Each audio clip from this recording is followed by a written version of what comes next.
Hello guys, welcome to philosophical study. सबसे पहले आप सभी का बहुत बहुत थैंक यू चैनल के साथ जुड़ने के लिए। आई होप कि आप सभी बहुत अच्छे हैं और आपका प्रिपरेशन बहुत ही अच्छे तरीके से चल रहे होंगे। तो गाइस, आज हम लोग 500 MCQs की सीरीज़ की शुरुआत करेंगे और आप लोगों ने चाहते हैं कि हम लोग टॉपिक वाइज डिस्कस करें। और इस सीरीज़ का जो मेन पर्पस है, ठीक है, एग्ज़ाम से पहले पूरे सिलेबस को आपके सामने कवर हो जाए, राइट। तो आज फर्स्ट यूनिट से ही शुरुआत करते हैं। तो फर्स्ट टॉपिक है वैदिक एंड उपनिषदिक। ये एक ऐसा टॉपिक है, आपको हर बार 2-3 क्वेश्चंस को देखने को मिलेगा, ठीक है। तो इसको हम लोग अच्छे से कवर करेंगे और यह से 4 मार्क्स तो पक्के हैं, राइट। तो फ्रेंड्स, शुरू करते हैं। फर्स्ट क्वेश्चन आपके सामने स्क्रीन पे ये रहा। तो देखो, what is not ensured by रितो।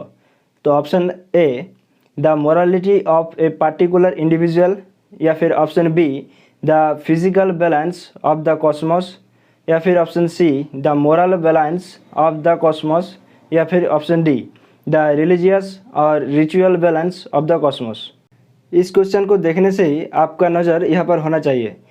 पहला नॉट लिखा है और दूसरा फिजिकल बैलेंस है। बाकी जो ऑप्शंस है वहाँ पर सारे ऑप्शंस तो मोरालिटी की बात हो रही है, तो एक ही हमारा लौता ऑप्शन है जो फिजिकल बैलेंस की बात हो रही है, राइट। तो ये नहीं बोला है। आप लोग बोलोगे जो यहाँ पर कॉस्मोस है, तो आपको ये भी ध्यान रखना होगा कि यहाँ पर फिजिकल भी है। तो इस वजह से इस क्वेश्चन का जो सही आंसर है वो है option B, the physical balance of the cosmos. ये ऋतु के द्वारा एंश्योर्ड नहीं है। आई होप कि ये क्वेश्चन आपको अच्छे से समझ में आ गया होगा। चलो अब नेक्स्ट क्वेश्चन पे जाते हैं। Which one of the following is not an implication of the law of कर्म। निम्नलिखित में से कौन सा है जो कर्म का जो नियम है वह से निहितार्थ तो नहीं है, right. Option A, there must be past lives, या फिर option B, there must be future lives, या फिर option C, one can be moral only, या फिर option D, morality gets rewarded. अगर आप लोगों ने लॉ ऑफ कर्म को पढ़ा है तो आप लोगों को ये पता होगा कि जो पास्ट लाइफ से हम लोग कर्म कर रहे थे वो प्रेजेंट लाइफ का पार्ट है, लाइफ। और जो प्रेजेंट लाइफ में हम लोग जो कर्म कर रहे हैं वो फ्यूचर लाइफ का पार्ट होगा। तो इस वजह से ये दोनों जो ऑप्शन है ए और बी, ठीक है, there must be past lifes and there must be future lifes, ये दोनों ऑप्शन तो सही है, ये दोनों तो होगा। और देखो, जब हम कोई अच्छा कर्म करते हैं तो हम लोगों को रिवॉर्ड मिलता है, और जो हम लोग खराब कर्म करते हैं तो हम लोगों को पनिशमेंट मिलता है, राइट। तो ऑप्शन डी देखो, मोरालिटी गेट्स रिवार्डेड, ये तो हो जाएगा लॉ ऑफ कर्म का। और option C, one can be moral only, ठीक है, मोरल होने से कुछ नहीं होता, लॉ ऑफ कर्म का कोई संबंधित नहीं है। तो इस वजह से ऑप्शन सी हमारा सही आंसर है, ठीक है। अब next question, consider the assertions in the context of Vedic philosophy. देखो असर्शन क्या क्या है। Option A, rishi rina can be paid off by brahmacharya, ये तो सही है। Option B, deva rina can be paid off by yajna, ये भी सही है। और ritu regulates the solar system, ये भी सही है। और option D, the ritvik of Samaveda is called hota, ये गलत है। क्यों? क्योंकि ऋतिका को सामवेद में बोला जाता है उद्गाता, और होता किस में बोला जाता है? ऋग्वेद में, राइट। और ये भी नोट कर लो, यजुर्वेद में ऋतिका को अदुर्जो बोला जाता है और अथर्ववेद में ब्रह्मा बोला जाता है, राइट। तो इस वजह से हमारा जो ऑप्शन डी है इसको एलिमिनेट करना है। देखो 1, 2, 3 ये तीनों ऑप्शन में तो डी है, तो ये तीनों नहीं होगा। तो इस वजह से हमारा जो सही आंसर है वो है option 4, A, B and C only, ठीक है। This should be your approach. अब नेक्स्ट क्वेश्चन देखो, इन वैदिक tradition the controlling of power of the cosmos is, यानी कि वैदिक परंपरा में ब्रह्मांड की शक्ति का नियंत्रण है।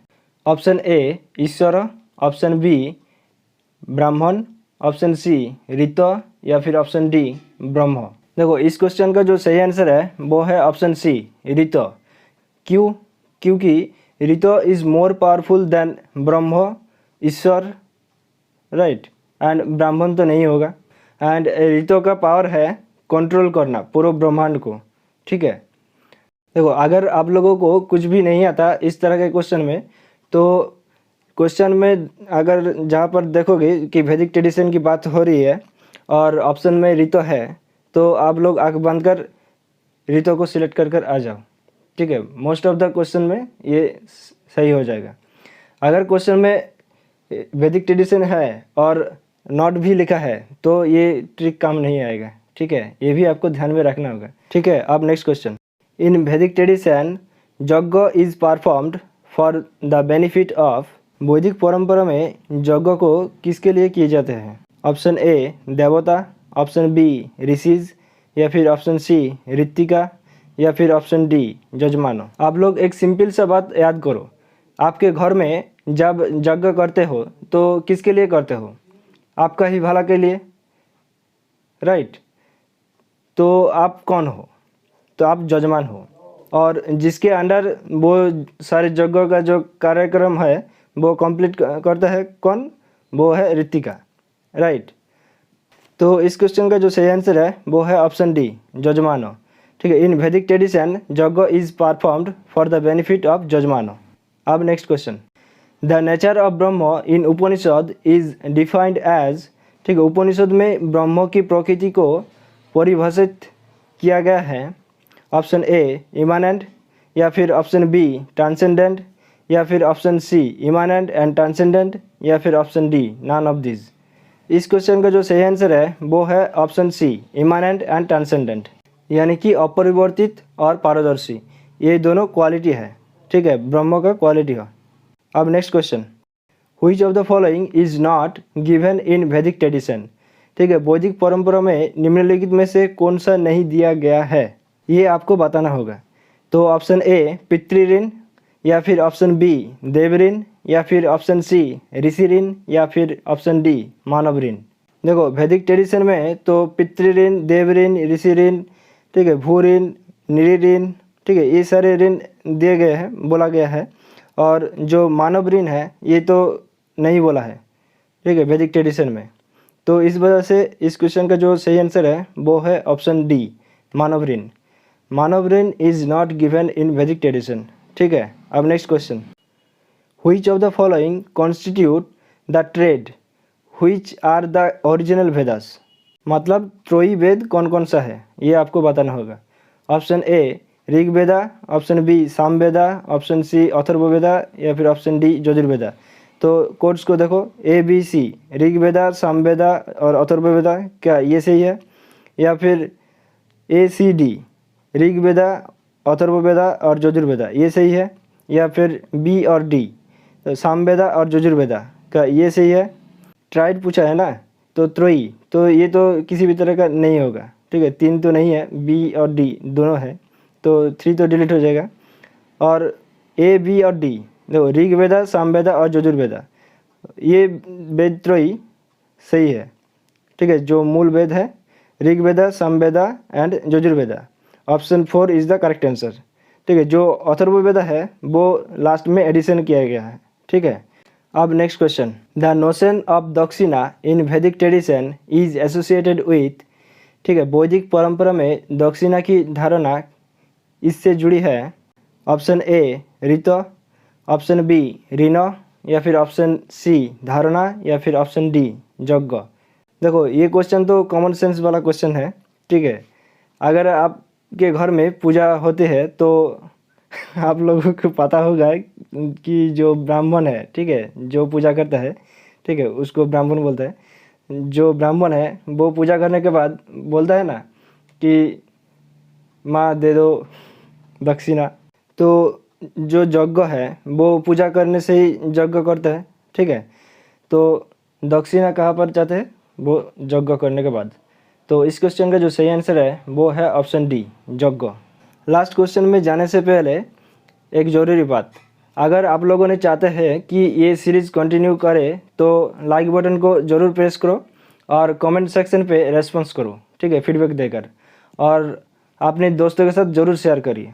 अगर आप लोग रेस्पॉन्स नहीं करोगी तो क्यों हम लोग इसको कंटिन्यू करें, राइट। एटलीस्ट जितने सारे वोट दिया है वो लोग तो रेस्पॉन्स करो। इस सीरीज़ का आखिरी क्वेश्चन है, the goal of life according to the Upanishad is attaining.